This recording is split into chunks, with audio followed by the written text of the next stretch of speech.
Oi, gente, boa noite, boa noite. Muito feliz de estar aqui, agradecendo novamente o Instituto pelo convite e por poder falar desse tema que é tão importante na nossa prática clínica. Mas antes, queria me apresentar. Meu nome é Gleiciane Oliveira, eu sou formada em psicologia, trabalho com psicanálise há mais de 10 anos. Também já trabalhei com psicologia social na área de assistência social da política pública do município de Belo Horizonte, aqui em Minas Gerais. Sou daqui, de Belo Horizonte. Estive nômade por 4 anos e meio. Os últimos 4 anos e meio da minha clínica, ela foi junto comigo por vários lugares onde eu estive. Me debruço sobre a psicanálise lacaniana mais fervorosamente nos últimos 5 anos. Tenho uma pós-graduação em psicanálise clínica da criança e do adolescente, que era o público que eu trabalhava prioritariamente quando eu tinha a clínica presencial, antes daquela loucura que foi a pandemia. Então, eu tive aí uma virada, né, clínica muito importante nesse período. Foi quando eu também cheguei nas redes sociais, já estava ali de um jeito meio tímido desde 2018, mas foi na pandemia mesmo que eu resolvi que eu queria falar de psicanálise por causa de um incômodo, que eu acho que tem muito a ver também com a minha felicidade de ter aceitado esse convite do Instituto, que é a possibilidade da gente transmitir uma psicanálise que seja ética e que seja comprometida com, de fato, o tratamento e a escuta dos nossos pacientes, sem se utilizar de métodos ou de qualquer outro tipo de técnica que não seja psicanalítica. Então, a gente vai falar disso aqui hoje também. E foi esse incômodo que deu origem, né, à página que hoje se chama Descomplicando Psicanálise, mas que já teve vários nomes, né? Então, foi um processo de construção e foi também pelo contato com outros psis nas redes sociais que surgiu a ideia de construir um espaço de troca, de construção de fato a várias mãos, que se materializou em fevereiro desse ano, que é a comunidade Descomplicando Psicanálise. Então, que tem tudo a ver com esse convite também do Instituto, de vir aqui poder falar de psicanálise sem psicanalês, né? De forma descomplicada, leve, possível, e que a gente consiga levar isso para a nossa prática clínica cotidiana. Esse é o meu objetivo aqui com vocês hoje. Mais do que vocês saberem de quais salteados os conceitos, porque isso a gente pode ler nos livros e achar nos artigos, é mais importante a gente poder dialogar, trocar e construir uma matéria-prima para o trabalho na nossa clínica, no nosso cotidiano. Então, a gente vai passar sim pelos conceitos, a gente vai falar de muita coisa teórica, mas eu não gosto de falar sozinha. Então, que vocês dialoguem comigo, né? Tragam as questões de vocês, as dúvidas podem me interromper, não tem problema. O importante é que a gente consiga tirar daqui um substrato para poder aplicar na nossa prática. É muito bom ver rostinhos conhecidos por aqui, fico muito feliz, e que a gente tenha aí uma noite de uma construção bem rica, tá bom? Eu queria compartilhar com vocês um pouco de como que eu fiz esse trabalho de hoje, né, para apresentar para vocês. Eu acho que é muito importante a gente ter acesso a por trás das cortinas, né, que envolve a produção de um trabalho para ser apresentado aqui. Não sem frio na barriga, né, como eu estava falando para a Thaís, friozinho na barriga sempre presente, e eu acho que é bem interessante isso, inclusive, que vai movimentando a gente. No dia que a gente não sentir nada, pode saber que tem alguma coisa errada, né? Então, eu estive em alguns textos do Lacan e do Freud para a gente poder pensar aqui essa comunicação hoje. Nosso tema é uma pergunta, e não é à toa, né? O que escutar na clínica psicanalítica? Por onde a gente vai quando a gente está pensando a escuta? O que que a gente quer dizer que a psicanálise escuta de uma forma diferente de outras linhas de trabalho? Então, quando eu vou lá no Freud, eu penso a escuta numa perspectiva, quando eu vou para o Lacan, eu penso essa escuta numa outra perspectiva. No Freud, eu estive em alguns textos como Observações sobre o Amor Transferencial, Recomendações ao Médico para o Tratamento Psicanalítico, Psicanálise Selvagem, a História do Movimento Psicanalítico, que são textos, na minha opinião, muito importantes para a nossa Sim, prática. na Ana e no Marco. E, e ele vai trazendo ali uma construção em torno daquilo que ele vai chamar de atenção equiflutuante, que vocês já devem ter escutado por aí. Quando ele, inclusive, diz que o inconsciente do analista precisa de estar em suspenso, né, para que ele se entregue totalmente a essa escuta e consiga tirar desse discurso do analisante algo que não tem a ver com ele enquanto pessoa, ou seja, enquanto a pessoa do analista, né? Que a gente não recolha da fala dos nossos pacientes aquilo que tem a ver com a gente.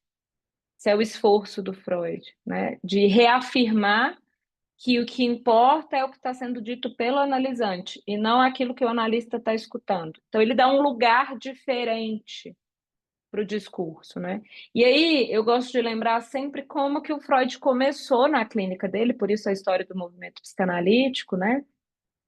Que é uma clínica que começa na medicina com os pacientes que a medicina não dava conta de fazer nada.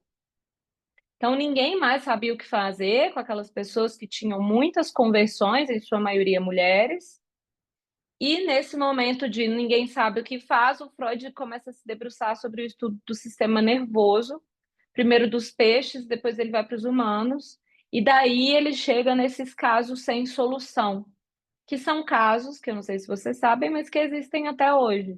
Né? Existe um ambulatório na UFRJ, que é um ambulatório que recebe pessoas que ninguém mais sabe o que fazer com elas, mas elas não andam, elas têm alguma dificuldade de locomoção e não há uma explicação do corpo biológico. E ali tem psicanalistas que atuam com essas pessoas. Então, isso segue sendo manifestações clínicas, né, ainda na atualidade. Mas o Freud começa por aí. E essa porta de entrada do Freud ela é muito importante, porque são essas pacientes que vão dizer para ele aqui, pode, por favor, fazer um silêncio que eu quero falar? Né? E aí o Freud falou, opa, tem alguma coisa aqui que aparece quando o analista sai de cena. Né? Na época ele ainda se referia aos psicanalistas como médico. Quando o médico sai de cena, tem alguma coisa do paciente que aparece. E aí é que a gente tem os primeiros passos em torno do que o Freud vai chamar depois de associação livre, que é algo muito importante até nos dias atuais para o nosso trabalho. Lacan vai falar lá no texto dele, A Direção do Tratamento e os Princípios de Seu Poder, ele vai dizer o seguinte: o analista é responsável por estabelecer a situação analítica. E a situação analítica é justamente esse movimento de convidar o analisante a falar. Então, o convite à fala é algo que o analista precisa de colocar na cena. Estão vendo como é importante, né? Que a gente entenda um pouco da história da psicanálise para entender por que a técnica se utiliza da associação livre. A gente vai falar um pouco mais dessa afirmativa do Lacan. Mas para continuar esse apanhado do Freud, ele vai construir essa ideia da atenção equiflutuante justamente para tentar deixar o analista de fora. E aí o Freud vai usar de várias metáforas para dizer desse apagamento do analista, né? Ele vai dizer que o analista é um espelho, ele vai dizer que o analista precisa de fazer eco, ele vai dizer que o analista é como um geólogo que vai escavando ali. Ele vai dizer algo sobre o inconsciente muito importante, que é aquela metáfora, né, do iceberg, que o que está na superfície é o consciente, o que está submerso é o inconsciente, que o trabalho de uma análise seria tornar aquilo que está no campo do inconsciente para o consciente. E isso não se daria por outro método a não ser associação livre. Isso depois dele já ter utilizado, inclusive, da hipnose e de outros métodos também. Então, o Freud faz essa construção a partir de um discurso de uma analisante, que é aquela história que vocês já devem ter escutado também, da tal da limpeza da chaminé, né? Que ele fala disso no texto também. Então, esse panorama no Freud, eu chamo ele carinhosamente de Freudinho, esse panorama do Freudinho serve para a gente pensar de onde parte o Lacan. O Lacan parte desse trabalho do Freud, né? O movimento de retorno a Freud do Lacan é um movimento de pesquisa. É um movimento de pesquisa a partir de algo que já estava dado no campo psicanalítico para que a pesquisa dele pudesse avançar. Então, é daí que a gente parte. Eu vou compartilhar aqui com vocês. Eu não sei como faz isso aqui, gente. Deixa eu ver. Sabe me ajudar, Thaís?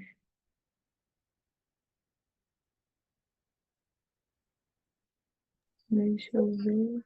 A tela, é isso? Isso. É que eu tenho que te autorizar.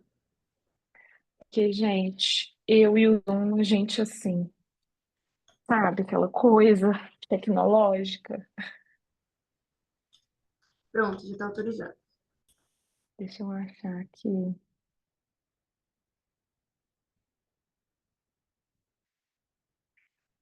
Você sabe onde tá, Thaís?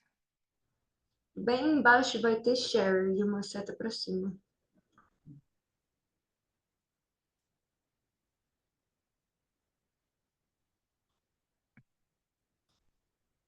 Achei. Na minha cara, gente, um botão verde enorme. E eu não vi. Mas vamos lá.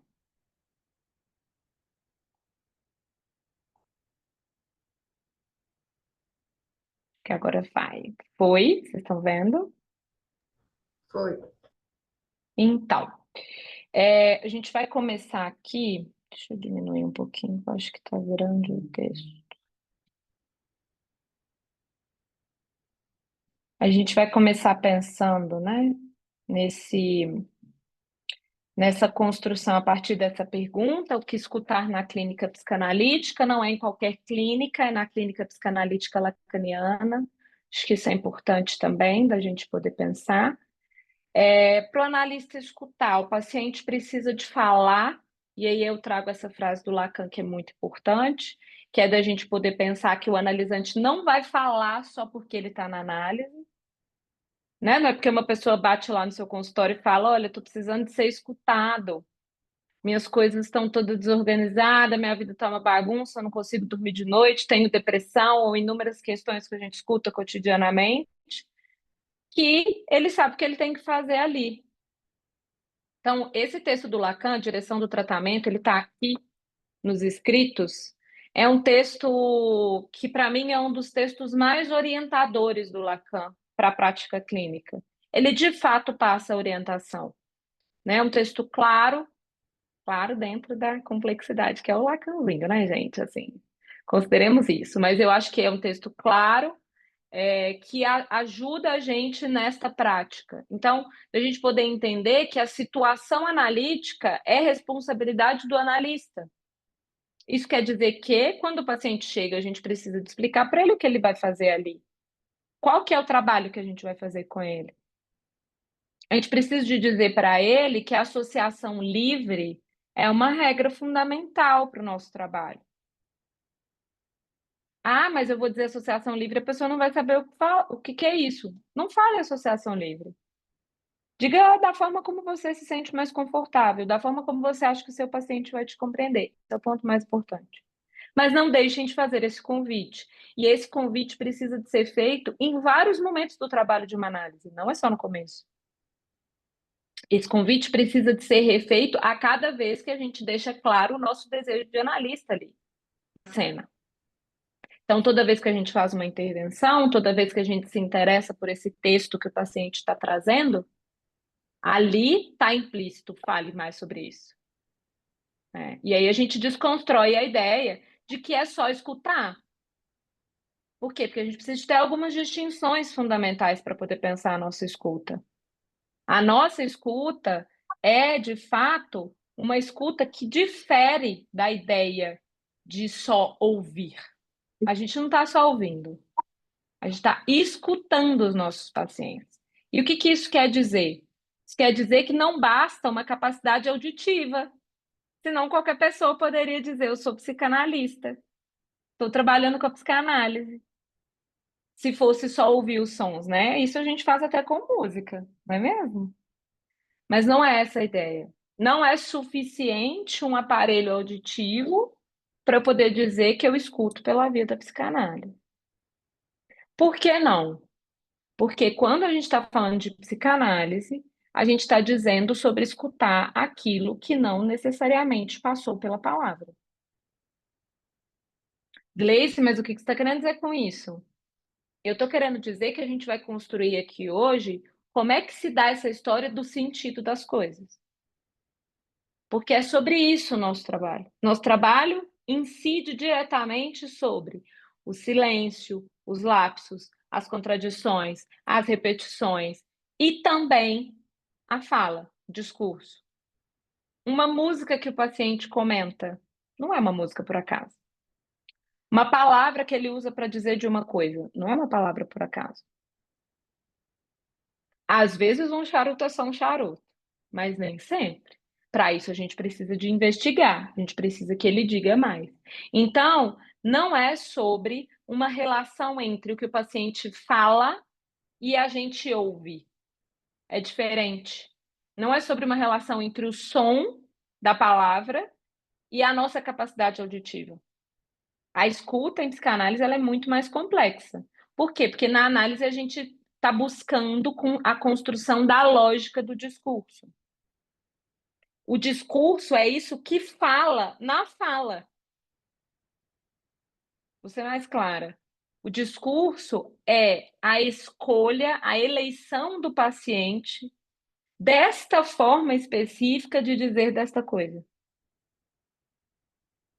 E aí, para a gente entender essa ideia da lógica do discurso, a gente precisa de fazer algumas distinções, que vai por mim, parece bobo, mas é muito importante.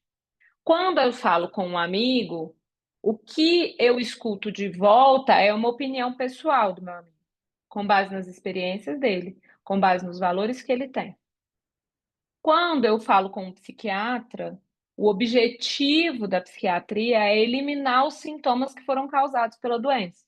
Então, eu vou no psiquiatra e digo, não consigo dormir. Ele me dá um remédio para dormir. Eu volto lá e digo, olha, o remédio para dormir está me fazendo dormir demais. Ele me dá um remédio para ficar acordado. Não é assim?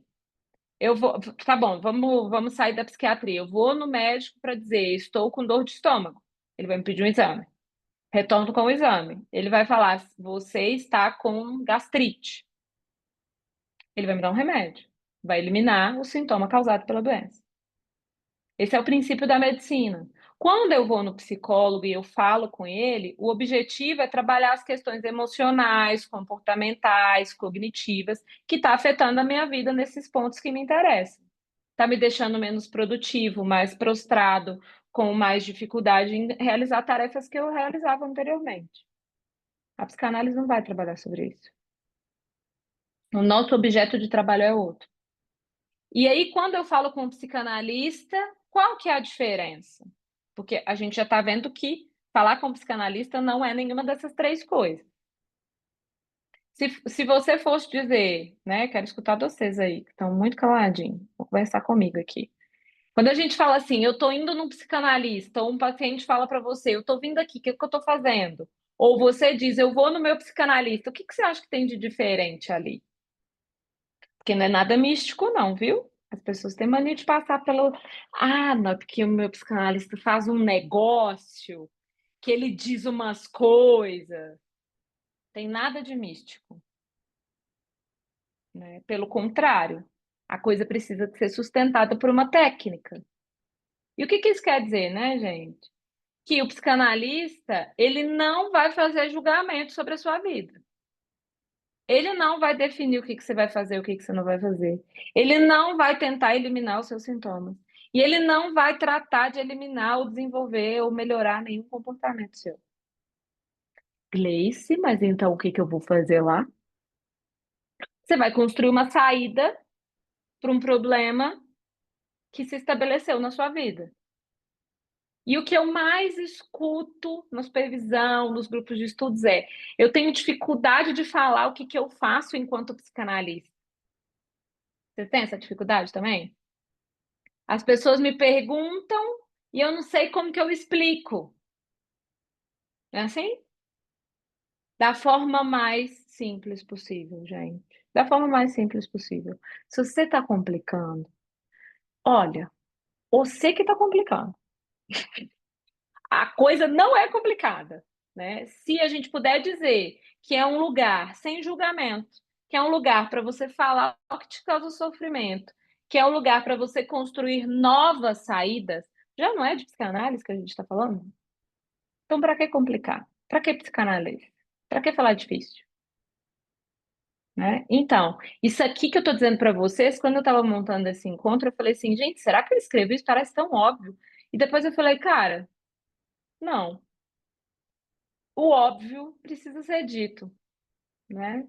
Lacan vai dizer, o que está na superfície não é superficial. Essa frase dele é uma frase muito importante para mim. Por que que ele está dizendo isso? Ele está dizendo que o inconsciente está aqui, ó, naquilo que estamos falando. Tanto que quando ele vai falar sobre a própria transmissão, ele vai dizer: eu me coloco para falar, os meus seminários são falados, justamente para me haver com aquilo de novidade que surge quando eu falo. E a novidade só surge porque o inconsciente incide, ele se coloca, independente da nossa escolha. Então, o trabalho do psicanalista vai incidir sobre uma relação que se estabelece numa análise. Uma análise é sobre uma relação do sujeito com o seu desejo, do sujeito com o grande outro.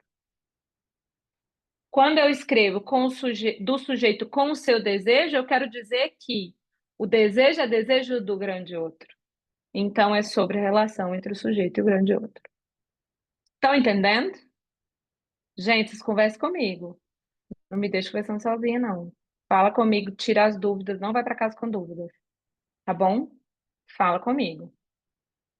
Então, o nosso trabalho, e que eu acho que é a coisa mais difícil do nosso trabalho, é justamente não conseguir preparar uma sessão. É ter que estar aberto ao imprevisível, ao que a gente não sabe que vai acontecer. Isso não quer dizer que a gente não tenha que saber o que a gente está fazendo. São duas coisas diferentes. Uma coisa é não conseguir preparar uma sessão, porque eu não sei, quando eu fizer a intervenção X, o que o paciente vai dizer. Porque, vamos para um exemplo, né? Se eu penso assim, não, vou preparar essa sessão, o paciente vai chegar, vai falar que ele está com dificuldade de dormir, eu vou perguntar para ele por que que ele está com dificuldade, ele vai falar que ele não sabe, e aí eu vou perguntar para ele, será que tem a ver com a sua mãe? Tem umas coisas assim, né? Meio absurdas. E, e aí ele vai falar, tem. Vocês acham que dá para preparar isso? Não dá para preparar isso, né? Não dá para a gente achar que essa preparação é possível. No entanto, a gente vai trabalhando na construção do caso para que haja uma elaboração. A gente vai chegar lá, falar mais disso para vocês. Por isso, essa construção de um não saber exige do analista uma posição diante da fala do analisante de muita paciência. A gente precisa ser paciente. Isso quer dizer que não adianta você se antecipar.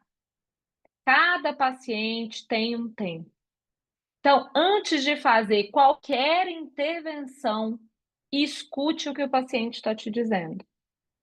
E não é escutar no sentido de ouvir o som, lembra do começo, né? É escutar no sentido de o que é isso que ele está dizendo? O que ele está querendo dizer com isso que ele está dizendo? Então, não vai adiantar você chegar fazendo interpretação, fazendo proposições, cortando a sessão. Por quê, gente? Isso pode ser feito, isso deve ser feito enquanto ferramenta de trabalho depois da transferência estabelecida. Depois que vocês tiverem elementos discursivos recolhidos. Depois que vocês comporem, a partir dessa fala do analisante, um encadeamento que constrói uma proposição sobre o funcionamento desse paciente. Falei muito latanês? Se tiver falado, vocês me avisam. O que eu quero dizer?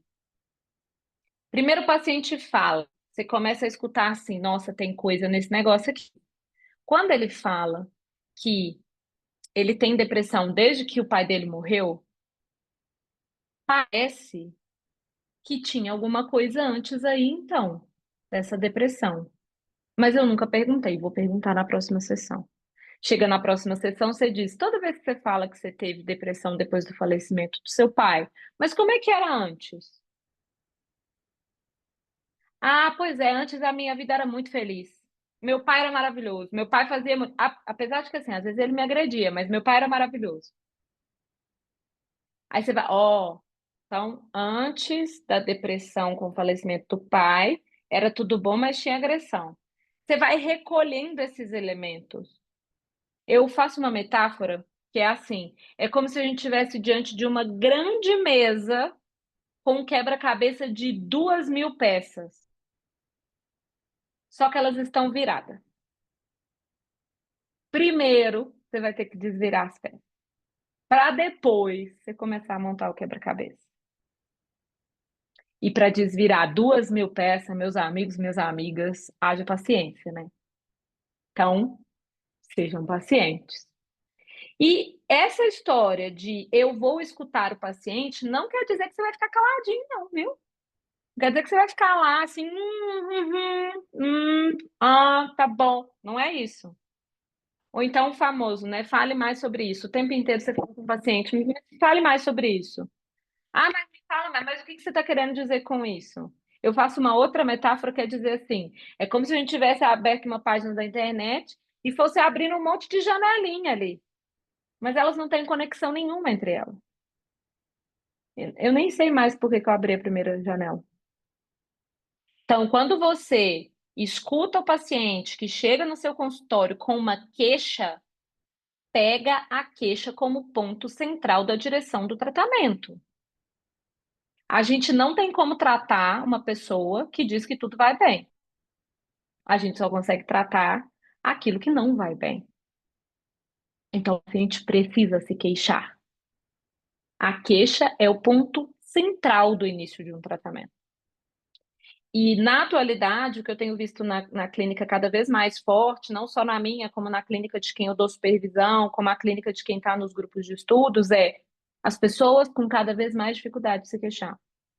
Como se tudo tivesse estar perfeito, tudo estivesse no lugar. Ah, não, mas eu só tô ali com um probleminha para dormir, mas é só de 7 dias na semana eu tenho problema só 6, o outro eu durmo muito bem, né? É como se não pudesse lidar com isso que não vai bem.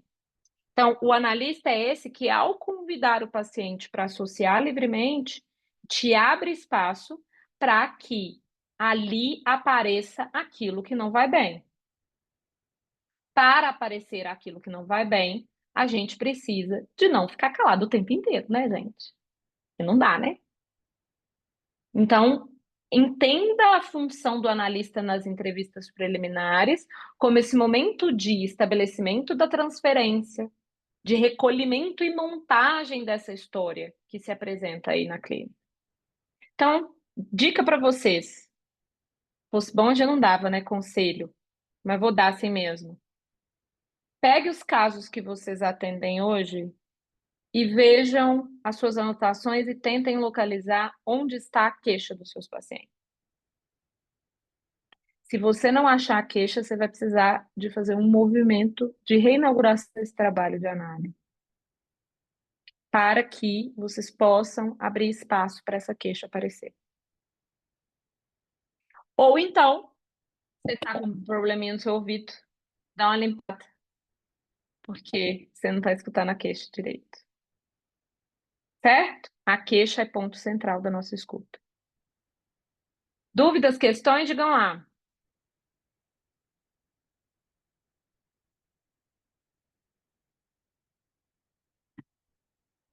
Alguém vai ter que abrir os trabalhos, né? De tirar dúvida e depois vocês vão conseguindo ir, né? A Lili colocou no chat. Gleice, faz um breve parêntese sobre o desejo. Travo em não entendê-lo. Ah, ó, excelente. Nós vamos tocar no assunto do desejo hoje. Nós vamos tocar no assunto do desejo justamente porque o trabalho de uma análise é em direção ao desejo. Muitas vezes vocês já devem ter escutado clínicas que se sustentam pela via da direção ao tratamento pela via da angústia.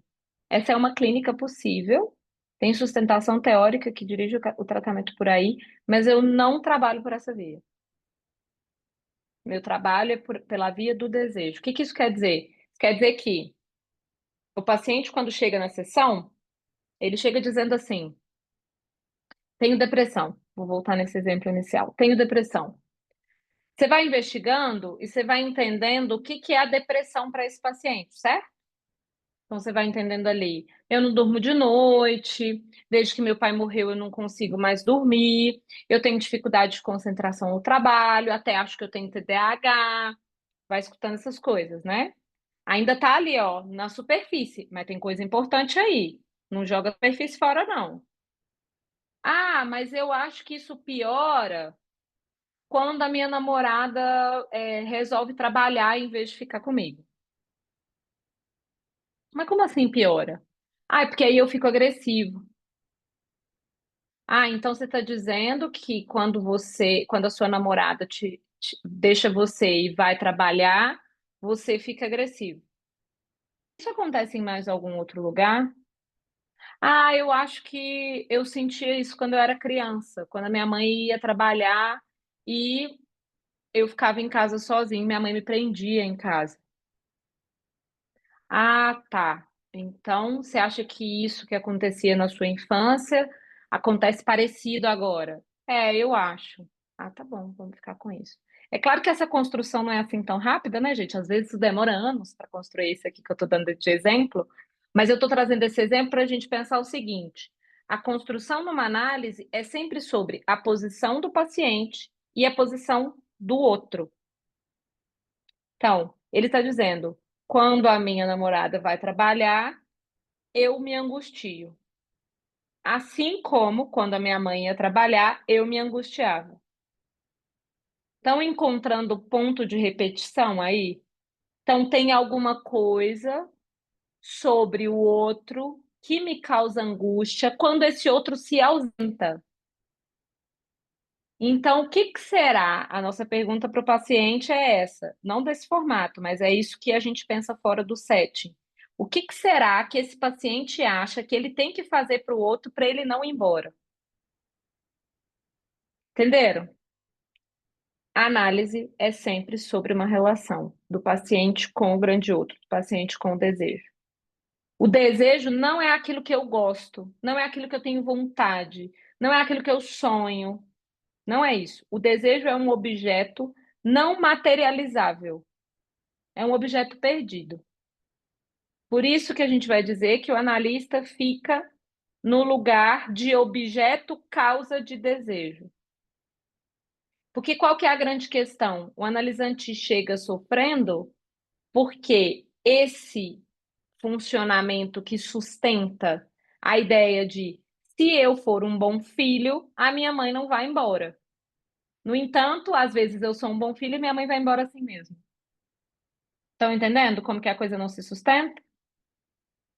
Quando isso vacila, o sofrimento vem. Porque tem uma construção de uma fantasia para poder sustentar esse sintoma, que é, se eu for um bom filho, então tá, então vou fazer tudo certo, não vou sair da linha, vou passar em primeiro lugar na faculdade, vou arrumar um trabalho, vou pagar as contas da minha mãe, mas aí a minha mãe continua indo embora. Estão entendendo? Tem a construção de um ideal do filho que eu devia ser e que eu não consigo ser. E aí é onde aparece a angústia. Estão entendendo? A Tamires disse, é um objeto que nunca foi encontrado. Exatamente, nunca foi encontrado e foi perdido, né? Então, essa história do desejo, ela vai aparecer aqui em outros momentos da minha fala com vocês, e se ela não aparecer do jeito que esclarece por aí, vocês me dão notícias. Mas vamos seguir mais um pouquinho por aqui. Então, Algumas orientações para vocês. Cuidado com a pressa. A pressa normalmente tem a ver com o que eu escuto muito frequentemente dos analistas também. Eu não sei o que está acontecendo, mas é um entra e sai da minha clínica danado. Os pacientes não ficam. Muito possivelmente você está se antecipando. Quem nunca se antecipou com o paciente, né, gente? Eu me antecipei muito quando eu comecei na clínica. Queria resolver tudo para todo mundo, achava que eu tinha ali a palavra mágica para eliminar todos os problemas, né? Mas dá-lhe trabalho de análise, trabalho de estudos para a gente poder se separando desses ideais que a gente constrói também, né? Então, uma análise não é um trabalho que gera somente angústias. Então, se o paciente chegou muito angustiado, a gente precisa, durante o trabalho de uma análise, ver a melhora desse paciente. Ao mesmo tempo que a gente não elimina sintoma, que a gente não quer que o paciente melhore um comportamento, a gente também precisa de ver o processo de evolução do caso. Porque tem isso, né? No campo psicanalítico, disse muito por aí que o resultado de uma análise é depois de longos anos, né? A gente só vai conseguir ver os efeitos do trabalho depois de muitos anos. Não, isso é uma falácia. Um bom trabalho de análise em que o analista está investido e o paciente também, a gente vai conseguir avaliar as melhoras. E o paciente vai dar notícias disso. Outra coisa, cada paciente exige um tempo para falar, para escutar a sua intervenção. Não é sempre que a gente faz uma intervenção que o paciente escuta. E também para elaborar as questões dele. Então, às vezes, a gente vai fazer uma intervenção e essa intervenção, o efeito dela vai voltar muito tempo depois. É muito tempo depois que a gente vai ter notícia, né? Então, é preciso, de novo, paciência, paciência, paciência. E uma coisa fundamental que eu acho, assim, nosso trabalho não gira em torno de educar os nossos pacientes. Ai, parece tão óbvio, mas não é. Vez ou outra, a gente escorrega nesse lugar. E é para isso que serve a teoria, e é para isso que serve os pares, e é para isso que serve a supervisão. Porque às vezes a gente cola no paciente. Às vezes a gente cola no sintoma do paciente e nem percebe. Se a gente não está fazendo análise, se a gente não está fazendo supervisão, é muito provável a gente cair nesse lugar. E aí, se a gente cai nesse lugar de educar, a gente vai começar a querer decidir pelo paciente o que é certo ele fazer e o que é errado ele fazer. A gente vai começar a querer definir para ele quais são os conselhos, o melhor caminho, as melhores decisões. E não é por esse caminho. Por esse caminho, enquanto educadores. Opa, deu eco aí. Por esse caminho, enquanto educadores, na verdade, a gente sai da posição de analista.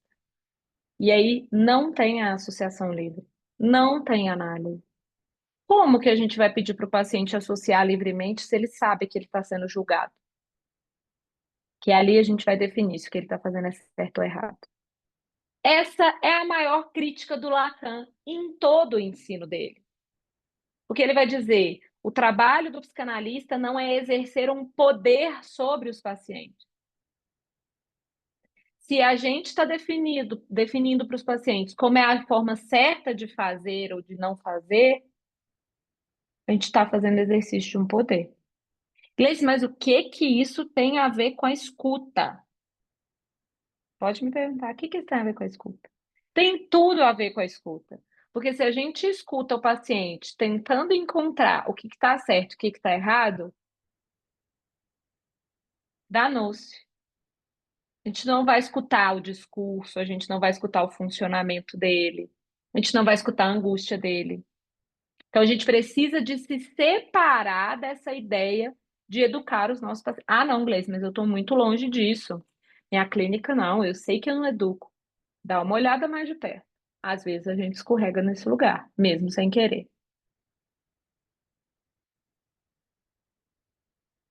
Então, Deixa eu ver aqui o que que vocês estão falando. O paciente demanda isso. Nossa, excelente apontamento, Tainá. O paciente exige da gente o tempo todo, em forma de demanda, que a gente resolva os problemas, que a gente diga para ele se é certo ou errado, que a gente dê conselhos, que a gente informe o melhor caminho, o caminho mais rápido. É a gente que vai se esquivando disso à medida que a gente vai convidando ele para o que, gente? Associar livremente. Nossa, mas, por exemplo, né, o paciente que diz, uma clássica. Ah, mas eu falei com o meu chefe que não estava legal, que eu precisava de um aumento. Você não acha? Você não acha que eu mereço um aumento? É assim, pedindo nossa opinião. Aí a gente faz o quê? Fica até azul, né? Não sabe o que fazer nessa hora. Sabe o que que a gente faz nessa hora? A gente volta com uma pergunta. Você acha que você merece o aumento? Como é que você pensou nesse aumento? O que que te fez entender que você merecia esse aumento? E como é que foi essa conversa com o seu chefe? O que que você falou? O que que ele te disse? Como é que foi? Não precisa de ser grosseiro, não precisa de ficar em silêncio, não precisa de dar a rachada no paciente. Eu não trabalho com a clínica desse jeito, não, gente. Vocês não vão me ver falando desse jeito com o paciente. Pelo contrário, minha clínica é uma clínica que aposta que o trabalho de uma análise só é possível se houver analista e analisante. Não é só o analista. E não é só o analisante. O analisante não é responsável por descobrir sozinho como ele funciona. Esse é o nosso trabalho. É a nossa leitura. É a gente que vai poder devolver para ele como é que funciona. Como é que ele está dizendo uma coisa que ele não escuta.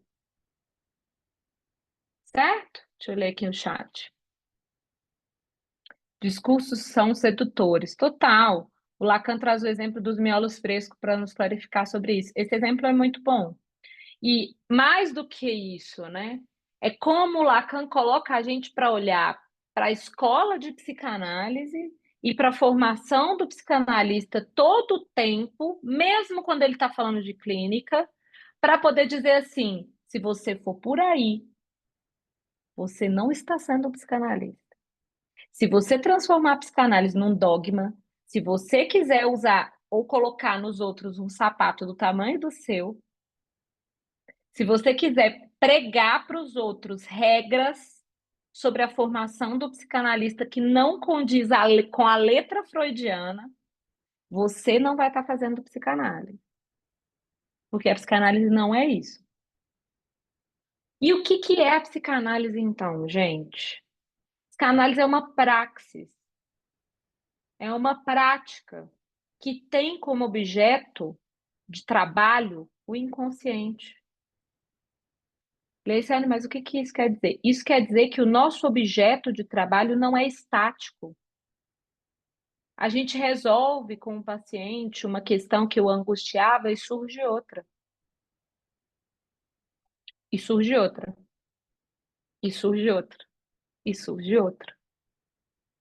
Porque o inconsciente não é assim, resolveu, pronto e acabou.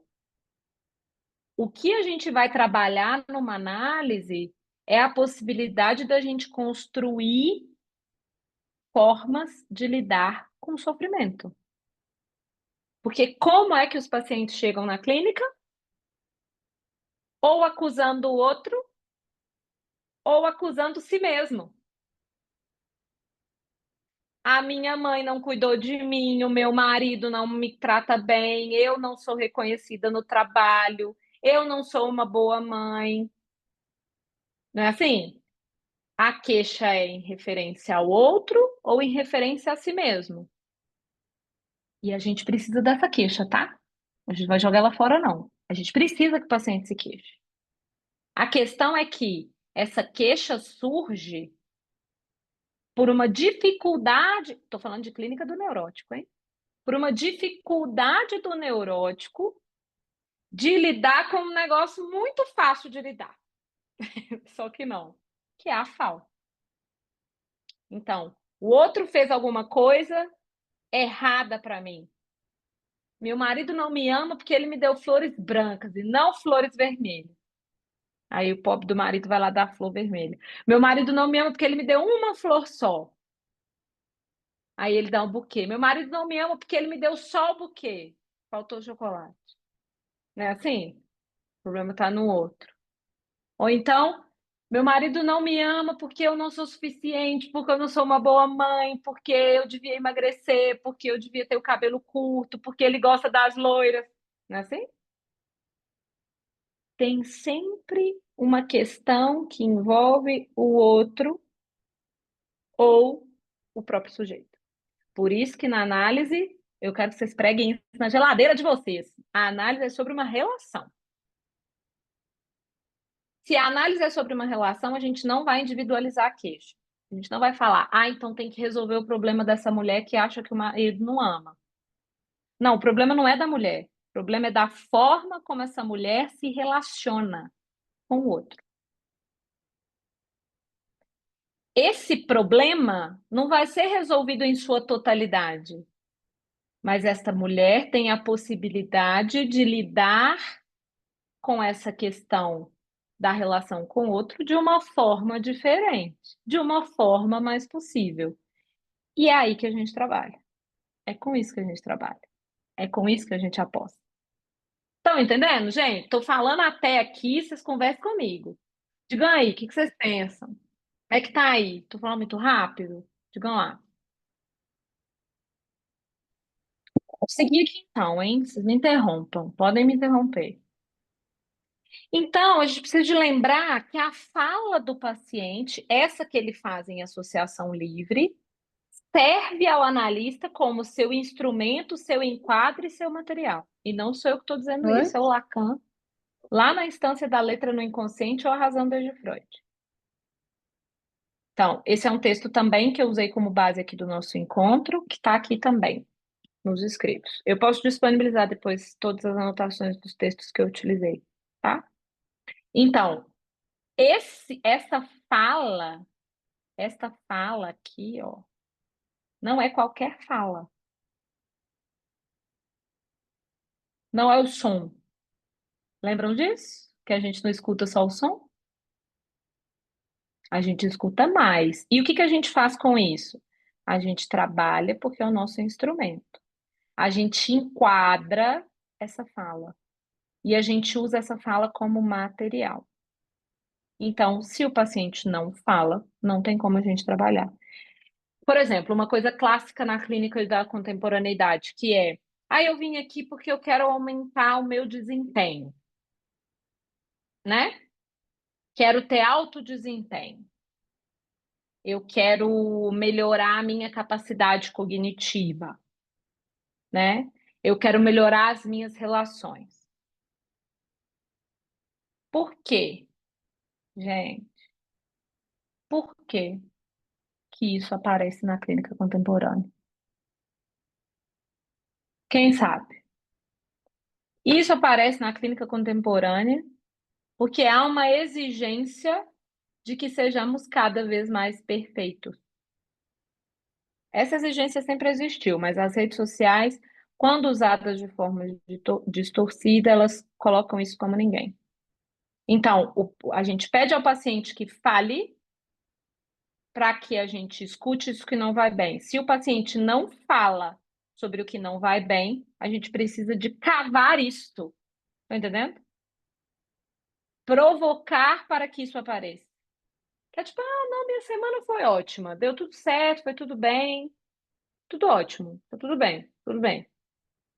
Fulano, e como é que é? Tá tudo bem? Tudo ótimo. Entendi. E com o que que você acha que esse trabalho aqui que a gente está fazendo junto pode te ajudar? Pois é, né? Porque vai tudo bem, não sei. E o que que não vai bem? Tem alguma coisa que não vai bem? Vê como a gente tem que ir se desdobrando para fazer intervenções para que o que não vai bem possa aparecer.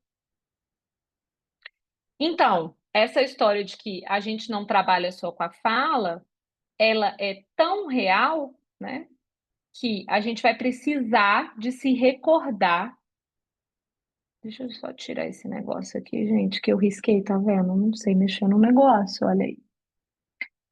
que a gente vai precisar de se recordar dessa ideia de que, se não é só a fala, com o que a gente trabalha?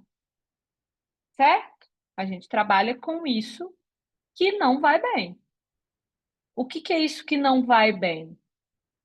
É isso que está para além da fala, que está no sentido daquilo que eu estou dizendo.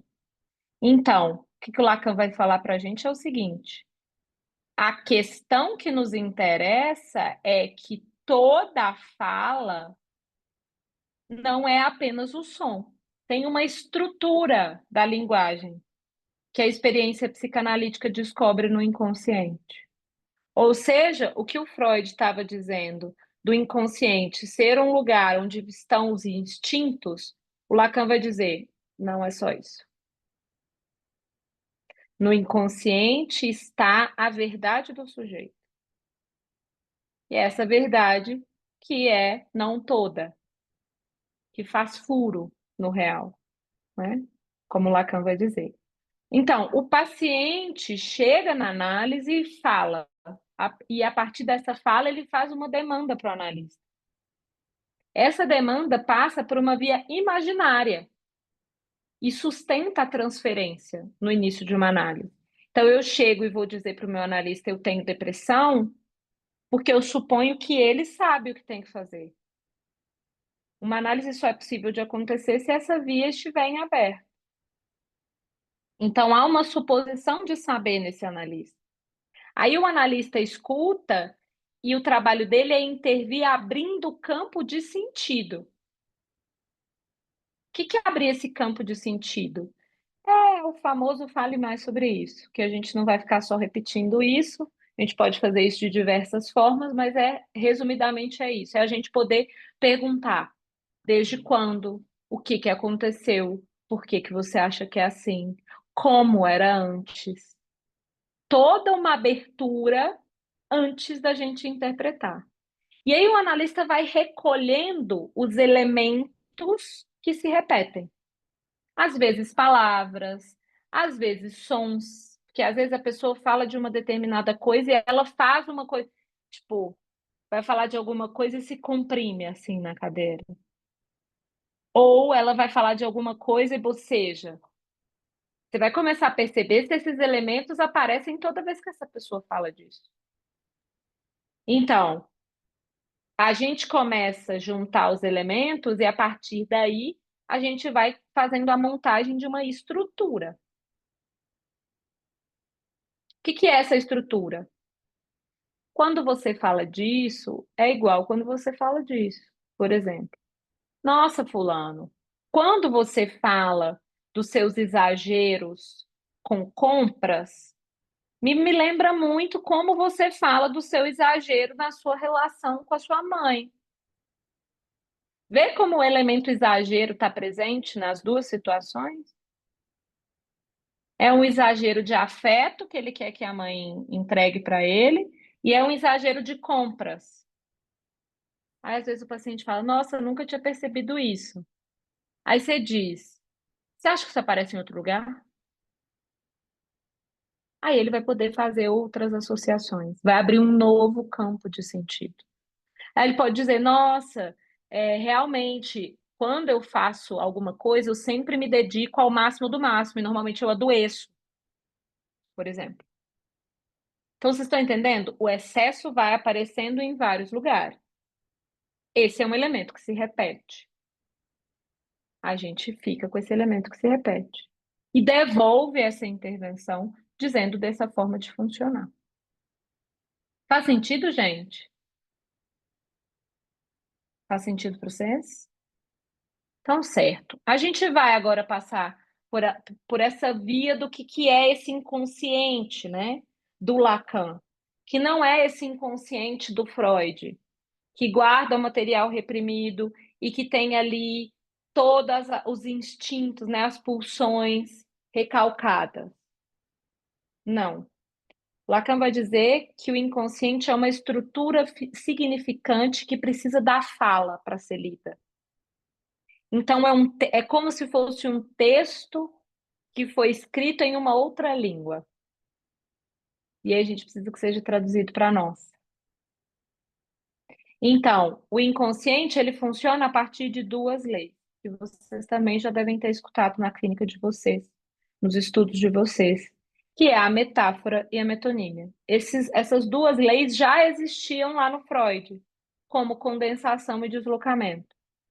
Metáfora e metonímia são as duas formas como o neurótico se relaciona com a linguagem. A gente já avança nisso aí. Diga lá, Tamires. Estava falando sobre a questão aí dessa palavra, dessa interpretação, e eu estava pensando aqui na questão de quando a gente pensa, houve essa questão dos sons que aparecem, e quando não é uma questão, por exemplo, de palavras iguais, mas esse som se repete em palavras diferentes, mas que se repete muitas vezes. Por exemplo, a pessoa traz muitas palavras no termo no sentido de insuportável, insuficiente, inteligente, independente, entrosamento. Você vê que esse in está sempre aparecendo. Ou o ão, né? Tudo no aumentativo, ou tudo no diminutivo, essa coisa que se repete também. Como que a gente pode pensar isso nessa lógica? Porque a gente sabe que se trata de palavras diferentes, mas que parece que se é de uma lógica de encadeamento significante também. Como que a gente pode pensar isso, por exemplo, para devolver isso de alguma forma? Claro que é do caso a caso, a gente sabe que precisa estudar a repetição ali e pensar, mas eu fico pensando o quanto às vezes eu escuto muito isso assim, e em alguns casos é mais fácil de poder articular isso com o caso. Mas em alguns casos, por exemplo, nesse in, são duas letras, e aí é muito in aonde, né? O que que esse in quer dizer ali, que vem todo, sempre aparece, né? Eu fiquei pensando nisso por aqui. Essa é uma questão bem interessante para a gente poder pensar qual serviço esse som presta ao encadeamento. Então, eu sempre gosto de uma intervenção com os pacientes que é quando a gente faz uma amarração de alguns elementos ali, né, que passa a colocar a luz sobre alguma coisa que ainda não estava clara, eu sempre digo alguma coisa do tipo: você acha que isso serve para quê? Né? Isso te serve para quê? Que tipo de serviço isso te presta? Né? Isso encaixa com o quê? Então, eu acho que talvez a gente possa pensar alguma coisa por aí, né? De poder repetir esse som para esse paciente, poder dizer, nossa, toda vez que você fala aqui de algumas coisas, por exemplo, né? Vou continuar no seu exemplo, tá, Tamir? Toda vez que você fala do seu trabalho, é sempre alguma coisa do impossível, do insuportável. O que será que tem aí? Né? Porque eu topo muito uma clínica em que o paciente ele é um investigador ativo do trabalho que a gente está fazendo. Para isso, para ele se tornar investigador ativo no trabalho que a gente está fazendo, a gente precisa de convidá-lo a esse lugar. Sabe por quê? Porque senão a gente vai alimentar a ideia de que uma análise é para sempre. E uma análise não é para sempre. O analisante pode sim ter a capacidade de olhar para as próprias questões e lidar com elas de forma diferente depois de um trabalho de uma análise. Então, convidar o analisante a esse trabalho e propor que alguma coisa tem, mas eu ainda não sei o que é, quem sabe você pode me ajudar nisso, é um convite a dizer mais sobre isso, a associar livremente. Então, as intervenções por aqui vão por esse caminho, sabe? Perfeito, tinha pensado por aí também, para que ele possa dar significação também. Exatamente. O trabalho também é dele, né? E principalmente dele. Então, quando a gente vai pensar em metáfora e metonímia, a gente vai pensar na relação do sujeito com a linguagem. Um discurso metonímico vai ajudar a gente a pensar numa neurose, uma neurose obsessiva. Um discurso metafórico vai ajudar a gente a pensar numa neurose histérica. Isso tudo tem relação com o grande outro. e com a posição que esse sujeito assume na relação com o grande outro. E essa posição da relação com o grande outro tem a ver com o processo da castração. Então, na neurose a gente tem a castração, na psicose a gente tem a foroclusão e na perversão a gente tem a recusa. Gleice, mas o que é isso? Essas são as formas de lidar com o processo da castração, com o complexo de Édipo, com o nome do pai, com a entrada na linguagem. Quem abre caminho para a gente na entrada na linguagem, gente? O grande outro. Por isso, o tesouro do significante é aquele que sabe. Então, se o grande outro é esse que abre o caminho para a gente, quando a gente fala de grande outro, a gente fala de linguagem. Porque a gente se insere na linguagem a partir do outro. Não um outro qualquer, né? Então, essas posições que a pessoa assume diante da entrada na linguagem, tem a ver com a castração, com a foroclusão ou com a recusa, são posições que apontam para uma estrutura e que define como essas pessoas se colocam na linguagem, nas relações, diante da castração. E o sintoma é uma formação inconsciente, é um arranjo para corrigir isso que não deu certo, que não foi possível de dar conta no processo da castração.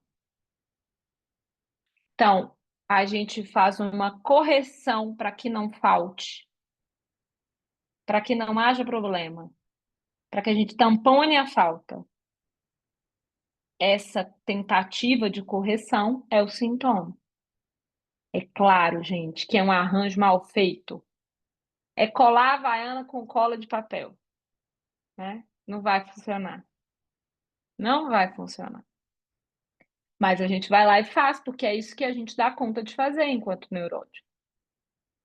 E aí, esse defeito que a gente está tentando corrigir se transforma numa mensagem cifrada. E aí, na análise, a gente vai decifrar essa mensagem. Por isso é tão importante a pergunta: para que isso serve? Estão entendendo o que eu estou colocando para vocês? Estão acompanhando meu raciocínio? Então, o sintoma é uma formação inconsciente, ou seja, eu tenho, mas não sei que tenho. E ele presta um serviço. Qual o serviço que ele presta? Tamponar a falta. Mas é tampar o sol com a peneira. Aí ele dá certo durante um período, a gente vai fazendo ali arranjo, né? Vai colando as beiradas. Uma hora ele deixa de funcionar e causa mais angústia do que ele gera de solução para esse problema. É nessa hora que os pacientes batem na nossa porta. Ok? Questões? Digam lá. Para a gente pensar a posição do sujeito, o sintoma, a gente tem que chegar no conceito de sujeito do Lacan. Vocês estão vendo que eu estou fazendo um en passant aqui, né? Eu estou fazendo um en passant, eu estou passando pelos conceitos para ajudar a gente a construir a ideia da escuta. Vocês vão ter que voltar nisso aí e investigar isso depois por conta própria, tá? Estou dando o caminho das pedras. Mas a ideia do Lacan com o conceito de sujeito é poder definir algo que já, na opinião do Lacan, estava estruturado no Freud, mas que não tinha esse nome de sujeito. Então, é um conceito que surge no Lacan. É um conceito que trabalha em torno da estrutura. É um conceito que aponta para o inconsciente. Então, não há sujeito do eu. Só há sujeito do inconsciente. Tem o eu e tem o sujeito do inconsciente. São duas instâncias diferentes. E esse sujeito inconsciente é histórico, ou seja, ele recebe as marcas dos significantes ao qual ele foi exposto. Então, o sujeito pré-existe ao nascimento do bebê, porque ele já está sendo dito, já estão falando dele, já estão contando uma história dele, ele já tem um nome, já estão na expectativa. quando o bebê vem, ele é inserido nessa pré-história, ok? Isso muda tudo pra gente. E aí é muito importante a gente lembrar que o sujeito da psicanálise é diferente do sujeito da filosofia. Porque o sujeito da filosofia é aquele que está em torno do que é consciente. Penso, logo existo. Penso, logo sou. O que Lacan vai dizer? Sou onde não penso. Então, Lacan vai dizer, não é sobre o pensamento. Eu não existo só porque eu estou pensando. Eu existo também onde eu não estou pensando, porque ali há inconsciente. Então, para a psicanálise, o sujeito é estruturado pela linguagem do inconsciente. É diferente de pensar que o sujeito é estruturado apenas como uma linguagem. Questões? Digam lá. Nós vamos chegar aqui num momento bem importante do nosso trabalho, que é ir numa das grandes referências do Lacan, que é o Saussure, que é um linguista, para a gente poder pensar a diferença entre... A diferença não, a divisão do conceito de linguagem entre língua e fala e a diferença desses dois conceitos. Mas eu acho que a Tamiris queria falar. Você quer falar, Tamiris? Diga aí. Eu me perdi nos meus próprios pensamentos, aqui meu inconsciente me sabotou. É raro, mas acontece. É raro, mas acontece. Alguém diga lá, gente.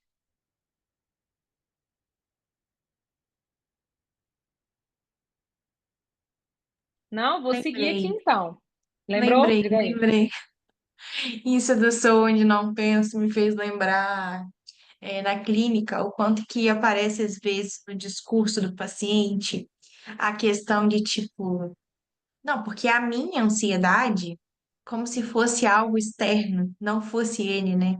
Não, porque eu faço isso, me parece algo assim, inconsciente, né? E aí, às vezes, quando aparece algo no sentido, eu costumo devolver. Mas isso não é você? E aí a pessoa fica assim, já dá aquele susto, né? É, né? Aí você fica tipo assim, né? Ah, acho que sou eu, né? É verdade, isso faz parte de mim, né? Como se fosse algo à parte, assim, não fosse parte dele, não fizesse, não tivesse ali presente com aquilo que faz parte do que ele conhece, né? Esse é um ótimo exemplo para a gente pensar a divisão do sujeito. Sabe aquela história do sujeito barrado? Hoje eu estava trabalhando numa supervisão, com uma supervisionanda, justamente essa questão, que ela disse assim, Gleice, mas parece que esse paciente sabe. Eu disse, não sabe. Ela disse, mas eu acho que ele sabe. Falei, vamos entender, por que que você acha que ele sabe? Aí ela conta a história, e eu digo, justamente por esse ponto é que ele não sabe. Ele não sabe que ele sabe. Porque não é só o paciente dizer que ele passa a saber. Quantas coisas nós falamos e depois alguém diz assim: Nossa, você falou aquilo, foi tão legal. A gente fala: Eu? Eu não falei, não. Falou. Nossa, foi incrível o que você falou. E você falou: Gente, eu falei? Não, não falei isso, não pode ser. Esse estranhamento não é só nosso, não. O estranhamento é dos analisantes também. Por isso que o nosso trabalho de escutar elementos como ato falho, xiste, sonho, equívocos da linguagem, a gente precisa de devolver. Hoje aconteceu num grupo, né? Uma analista levando uma questão, e aí, em vez dela falar marido, ela falou irmão. E eu falei, pá, escutei o negócio aqui, vamos falar sobre isso aqui. Em vez de você falar marido, você falou irmão. Ela, nossa, isso tem tudo a ver com o caso. E aí a gente foi para um outro lugar, né? Diferente do que ela tinha preparado para trazer. Mas que foi muito importante, porque ela não estava escutando. Vê como o ato falho denuncia? Esse é o nosso trabalho. A gente escuta isso com calma, paciência, humanidade, porque nós somos humanos, a gente devolve. né? Então a gente devolve, não é para apontar a falta, não. Não é para dizer, olha só, você errou aqui, viu? Falou um negócio errado. Não é para isso, é para dizer, você escutou o que você disse? Não, o que que eu disse? Não, é que você falou marido, mas eu acho que você estava querendo dizer irmão? Ou você falou irmão e estava querendo dizer marido? Nossa, é verdade, por que será? Eu falei, boa pergunta, vamos entender o que que aconteceu. Mas é um convite, é um convite. Não perca, cola isso na geladeira, gente. A análise não é uma disputa de quem sabe mais. A gente escuta, o nosso trabalho é escutar. E o trabalho do analisante é falar. E o nosso trabalho também é devolver. E o trabalho do analisante, às vezes, é recusar, porque não é disso que se trata. A proposta que a gente está trazendo não condiz com o que ele está querendo dizer. E esse é os equívocos da língua, né? Então, quando a gente vai lá no Saussure, a gente vai ver essa diferenciação que ele traz para a gente. Que é assim, a gente tem o campo da linguagem, e esse campo da linguagem se divide em dois: a língua e a fala. A língua é o objeto de trabalho da linguística, e a fala é o objeto de trabalho da psicanálise. Quando a gente está falando de língua, a gente está falando de algo que é diferente da fonação. A língua não é uma língua falada. A língua é uma, um padrão construído para coletivamente a gente poder se comunicar. Então, quando eu falo árvore, todo mundo sabe o que eu estou querendo dizer, aquelas pessoas que falam português. Então, é algo compartilhado. Está no campo do social. Independe de uma pessoa só. Se eu quiser falar árvore de trás para frente, vocês não vão me entender. Não sei se vocês são da época, mas quando eu era adolescente, a gente tinha a língua do pi. Quem aqui é dessa época? O trem difícil, não sei fazer hoje mais, gente. Mas a gente conseguia se comunicar com isso quando a gente queria falar alguma coisa escondida dos adultos, né? Tô denunciando minha idade, né, gente? Mas enfim, é isso. É uma língua construída socialmente para as pessoas se comunicarem. E essa língua independe de uma construção individual, porque eu não posso falar uma língua só minha. Se eu falar uma língua só minha, eu vou ficar sozinha, né? Eu preciso do outro,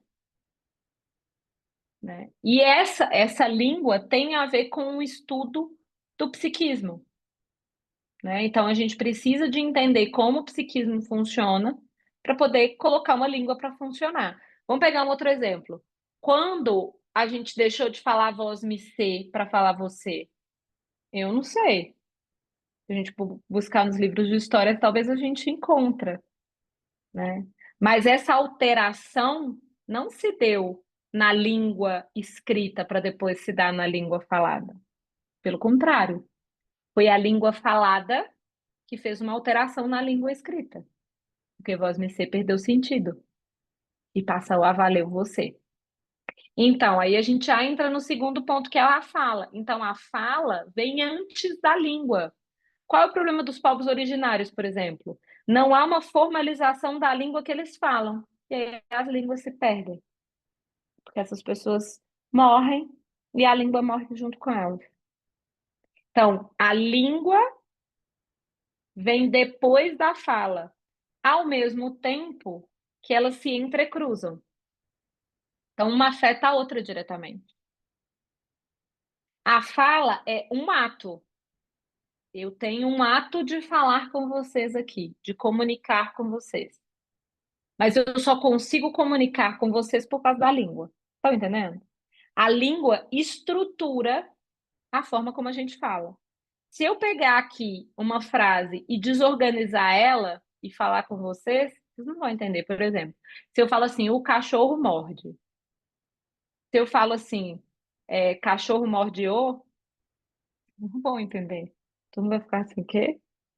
Acho que ela falou alguma coisa errada, né? Desorganizou as coisas. Porque tem uma ordem pré-estabelecida para essa língua funcionar. Essa ordem é compartilhada no social. Mas a gente pode pegar grandes grupos de pessoas que falam a mesma língua mas que se comunicam de forma diferente. Então, por exemplo, se a gente vai no sul e se a gente vai no norte, todo mundo fala português, mas é um português diferente. Então, a fala é atravessada por isso que é do particular. O meu jeito de falar, o meu mineirês, né? Então, o ato de falar passa por uma questão psicofísica e possibilita a língua de evoluir. Então, vocês estão vendo como está tudo entrecruzado e por isso que o Lacan chegou na linguística? É exatamente por causa desse entrecruzamento dos conceitos. Então, a linguagem, ela empresta ao discurso um suporte material. Traduzindo em miúdos, é porque tem linguagem falada e escrita que eu posso dizer o que eu quero dizer. Então, eu uso a letra para poder falar sobre algo que eu quero dizer. E essa linguagem, gente, ela antecede o sujeito naquilo que a gente estava falando agora há pouco. Essa linguagem já existe. Não é porque a gente é brasileiro e o Brasil surgiu, sei lá, há 1.500 anos atrás que a gente tem o português. A linguagem já existia. O sujeito, em contrapartida, se desenvolve e entra na linguagem. Ou seja, o sujeito que entra, não é a linguagem que é dada ao sujeito, é o sujeito que entra na linguagem. E aí há um discurso que garante a ele um lugar. Seja pela via desse filho tão esperado, desse filho tão odiado, desse filho não esperado, que chega. Então, há funções somáticas e psíquicas que não são exclusivas da linguagem. O que eu estou querendo dizer com isso? Que não é porque a gente sabe falar que a gente pode reduzir tudo à fala. Tem coisas que funcionam para além da fala, para além da linguagem. E aí a gente entra na ideia tão esperada da cadeia significante. Hoje eu juro que eu tentei traduzir, tá? Uma outra trem que dá trabalho, mas eu tentei. E a gente vai trocando uma ideia aqui sobre essa construção que eu fiz. Então, a cadeia significante é um grupo de palavras. E aí não entendam palavras como somente palavras, né? Os sons, o sentido das palavras, organizadas cronologicamente, de maneira linear. Então, eu tenho depressão desde que meu pai morreu. Antes do meu pai morrer, as coisas eram muito mais tranquilas, eu não tinha problema nenhum para dormir. E aí, depois que ele morreu, a minha mãe ficou depressiva e aí eu não consigo dormir mais à noite. Vê? Tem uma organização linear e cronológica de um fato. Isso é um encadeamento significante. E esse encadeamento significante só é possível pela via daquilo que o Lacan vai chamar de diacronia. Como que algo se construiu num determinado tempo. Então, antes do meu pai era assim, com o meu pai era assim, depois que meu pai morreu era assim, e agora está assim. Ó, uma organização linear. Essa organização linear, ela se dá por uma via de uma estruturação. Então, tem uma articulação entre os significantes. Lembrem-se, um significante não significa nada sozinho. Ele só pode significar alguma coisa diante de outro significante. Então, quando o paciente diz tenho depressão, isso não significa nada para a gente. Exceto se a gente diz o que você quer dizer com isso. Aí a gente pode pensar no que é que isso significa para ele. Estão entendendo o que eu estou querendo dizer? Foi? Não. Diz aí. Então, deixa eu ver aqui o que está no chat. Perfeito, tinha pensado por aí também. Adoro até hoje a língua do Pi. Eu não sei mais falar, gente, eu esqueci. Para contar segredo entre amigas, exatamente. Contar segredo entre amigas, era para isso que servia. Mas, enfim, a ideia da articulação do significante é que quando eu peço para o paciente dizer o que essa depressão significa, eu abro espaço para essa articulação surgir, eu não tomo como compreendido isso que está sendo dito no primeiro momento, e o sujeito vai ter que se ocupar de dizer, de usar de um outro significante para encadear isso que ele está querendo trazer para a gente. Então, essa forma linear, como é construída a cadeia significante, é um aspecto definitivo, é um aspecto definido pela organização da frase. Então, quando eu digo que há uma construção linear, eu estou querendo dizer que tem artigo, predicado, sujeito na frase.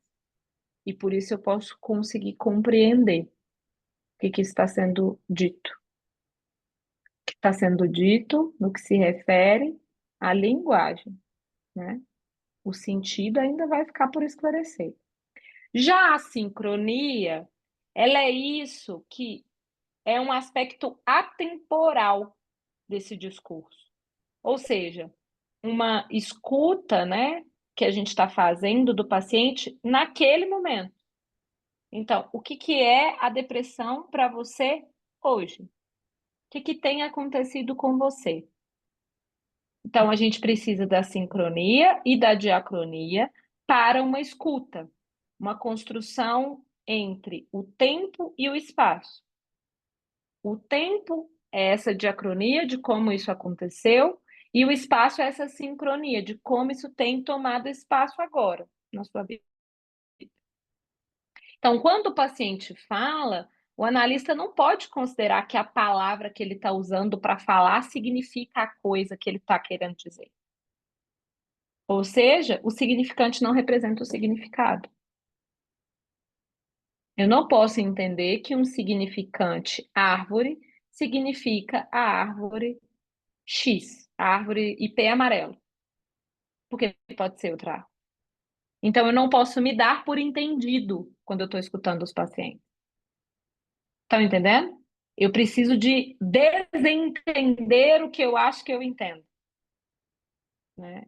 E nesse processo de desentendimento é que a gente abre espaço para esse encadeamento significante. Então, não se trata de buscar o objetivo. O que nos interessa de fato é o que resta desse discurso no campo do sem sentido. Então, é uma clássica também, né? Que é quando você vai fazendo perguntas para o paciente e ele vai chegando a um ponto e fala assim: ah, eu não sei, só sei que foi assim. Ah, eu não sei, mas sempre foi assim. Não, não sei não, mas é desse jeito mesmo. Eu brinco com os pacientes e falo: nossa, mas que síndrome de Gabriela, gente. Eu nasci assim, eu cresci assim, eu sou assim. Me fala mais disso aí, como é que é isso? Por quê? Porque o que nos interessa é chegar nesse ponto em que parece que não avança. Porque é aí que está a coisa. Porque aí a gente chegou num ponto onde é preciso abrir um novo encadeamento significante, ou seja, construir um novo saber. Sacaram? Por isso que às vezes o paciente fala assim: ah, eu não sei não, mas você deve saber, né? Às vezes eu brinco: sei não, viu? Se eu acho que tem alguém que sabe aqui, é você. Vamos lá, vamos tentar mais uma vez. E essa aposta acaba surtindo efeito de dissolver essa resistência que aparece no primeiro momento. Então, a gente precisa de lembrar que o significante ele entra no significado, mas ele não é o significado. Árvore não é IP amarelo. Pode ser para você, com as suas lembranças, com as suas recordações, com seus afetos, mas não é para todo mundo. Amor não é a pessoa dizer que ama. Não para todo mundo. Felicidade não é ganhar 10 mil por mês. Não para todo mundo. Tá entendendo? É essa verdade absoluta que a psicanálise dissolve. Porque nos interessa a verdade de cada um. Que nem é toda, não toda. O gente tá acabando, viu? Então, a cadeia significante é justamente a possibilidade de dizer algo diferente daquilo que a cadeia diz. Então, quando eu digo Que manga bonita! Tem várias possibilidades de interpretação, né? Pode ser uma manga fruta, pode ser uma manga da blusa. Do que a gente está falando? Essa ambiguidade de sentido é que a gente precisa de apostar que existe em todas as coisas que os analisantes dizem. Até a gente fazer essa montagem, né? Pelo menos nesse primeiro momento da análise. Então, a função significante se divide em duas. Lembram que há duas regras no inconsciente? Duas regras para ele poder funcionar? Essas regras são metáfora e metonímia? Então, a função do significante é justamente metaforizar ou metonimizar. E isso muda tudo. Então, vamos lá, vamos rebobinar a fita aqui, né? Então, sobre a escuta. A gente não escuta somente os fatos. A gente se serve dos fatos para encontrar o sentido. A gente não escuta aquilo que está sendo falado foneticamente, pelo som. A gente também quer escutar aquilo que está nas entrelinhas. Dois conceitos da psicanálise, o dito e o dizer. Entre o que eu falei e o que eu queria dizer. Eu queria dizer marido, mas eu falei irmão. Né? Não é assim. A gente não está em busca de verdade nenhuma. O Freud já fez esse trabalho para a gente, e ele já fez e ele já contou para a gente que não vai funcionar. Quando o paciente tem uma história e a gente quer complementar a história do paciente e busca elementos fora para poder tentar construir essa história de uma maneira completa. Sabe qual é o efeito disso? Nenhum. Então, essa busca por essa verdade precisa cair. A gente precisa de escutar do que é que esse paciente está querendo dizer. Então, vou dizer uma outra metáfora que eu já passei a usar recentemente. Aposentem as capas de salvadoras e salvadores da pátria amada Brasil. Ninguém vai salvar a pátria de ninguém. A verdade é que a gente precisa de se debruçar para salvar a nossa própria, para daí a gente poder oferecer um trabalho de qualidade, uma escuta ética, comprometida e mais tranquila e humana. É o máximo que a gente vai poder fazer. Certo? É isso, gente. Quero escutar vocês um pouco agora, escutar o que vocês têm para dizer, contribuições, perguntas. Digam aí.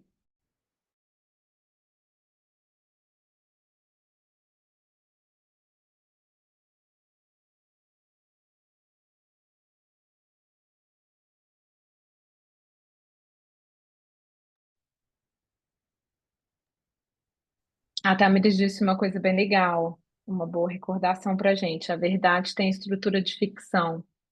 Então, a gente tem que lembrar que ela é não toda e que ela é só um filmezinho de cada um, filmezinho particular, uma historinha particular, né? Diga aí, gente.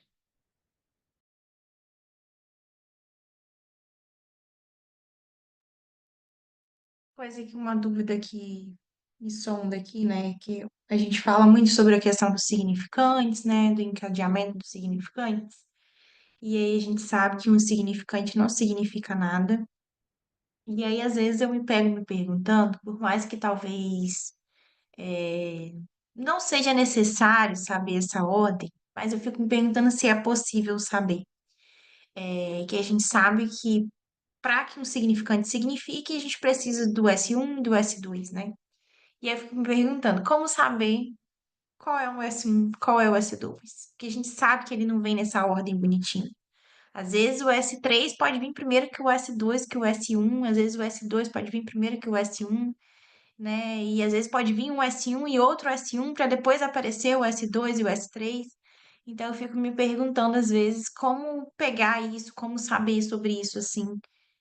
Fico me perguntando se é possível, não sei, fico me questionando sobre isso, porque queria escutar mais o que que você pensa disso.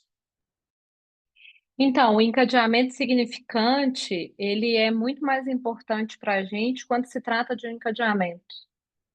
Porque se a gente supõe um S1 sozinho, seria por si só uma suposição equivocada. porque a gente, para poder ter notícia se ele é o S1, a gente precisaria do S2, né? Então, eu gosto muito de uma ideia do Lacan, que ele fala lá no meu ensino, que ele diz, não sei se é no meu ensino ou no Nomes do Pai, agora me confundi aqui, mas é em um desses dois textos que ele diz assim: vocês ficam aí procurando as coisas em fórmulas topológicas que eu mesmo estou propondo? Eu acho que é no Nomes do Pai. Mas se voltem para escutar o que os pacientes estão dizendo. Isso é mais importante. Ele diz lá, né, gente, do jeito dele, assim, estou traduzindo aqui em miúdos, né? Mas eu acho isso importante para a gente poder pensar que a topologia, né? Ele diz, isso é no meu ensino, isso eu tenho certeza. Ele diz no meu ensino que o ensino dele passa pela topologia, passa pelo lugar, né? Passa por essa definição do que é o inconsciente, mas a gente precisa dessa distinção entre o ensino e a prática clínica, né? O ensino serve à prática. E eu acho que não é possível a gente localizar, mas aí é uma conclusão minha, né? Não é possível a gente localizar S1, S2 ou S3 com tanta clareza. Até onde eu estudei, quem pensar outra coisa diferente, traga aí contribuições. Justamente porque isso desliza, né? Tem uma estrutura, mas tem uma estrutura que não é fixa. E é justamente por deslizar que a gente pode incidir sobre o sentido que essa coisa tem. E que incidindo sobre o sentido, isso que gerava sofrimento pode não gerar mais. Então, caminho por aí. Diga lá, Aline. Gleice, obrigada, querida. Como sempre, maravilhosa a sua aula. Gleice, o S1 diz respeito ao desejo materno? Não, a gente pode Não é pensar. não é o significante que inscreve, que insere o bebê, né, na linguagem? Então, a gente pode pensar que esse é um significante apresentado pelo grande outro. Eu gosto mais dessa definição. Para a gente não ficar preso na ideia desse outro materno. Que quando a gente vai lá no Lacan, a gente vai vendo que ele vai se servindo dessa ideia de desejo da mãe, nome do pai, como formas de montar uma equação para que a gente compreenda essa metáfora que ele está usando. Ele vai dizer, diferente do Freud, eu não uso o mito. Não estou usando o mito.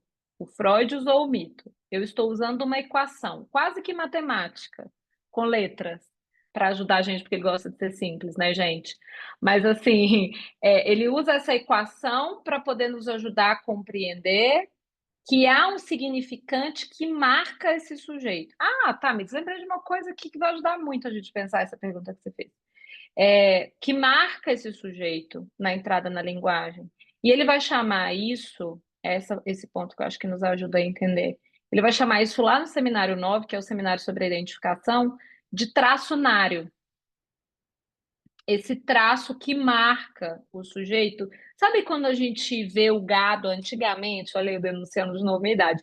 Antigamente a gente marcava o gado assim, com aquele ferro, e aí aquela marca ficava ali, mesmo que ele mudasse de dono, aquilo permanecia com ele. É mais ou menos isso que a gente tem também, só que no nosso inconsciente, né? Então essa marca garante essa entrada na linguagem, né? O que é impressionante, que o Lacan compreende, diferente do Freud, é que não vai adiantar a gente ficar procurando a origem da origem da origem da origem da verdade, porque essa marca não é possível de ser acessada. Logo, Tamires, não nos é possível acessar esse S1. Então, por essa lógica do traçunário, acho que ajuda a gente a entender um pouco melhor sobre isso. Chega aí. Eu fiquei pensando disso que você está falando, daquilo que a gente falou, né? A busca pelo objeto perdido que nunca foi perdido, nunca foi achado, nunca É foi daí que vem o encontrado. conceito. É daí que vem o conceito de objeto A, Acho que né? amarra um pouco tudo, né? Sim, super. E aí essa conceituação de objeto A vem justamente para formalizar isso que é impossível de ser acessado. e que está no inconsciente e que não é o nosso trabalho tornar consciente, porque é impossível. Estão entendendo? O nosso trabalho incide diretamente sobre o sentido que gera o sofrimento do sujeito, não sobre a origem dele, da entrada dele na linguagem. Captaram a diferença? A Aline, ficou mais claro? Dá notícias. Diga aí, gente. Que é pra gente ir encerrando já, ó, já fomos. Digam lá.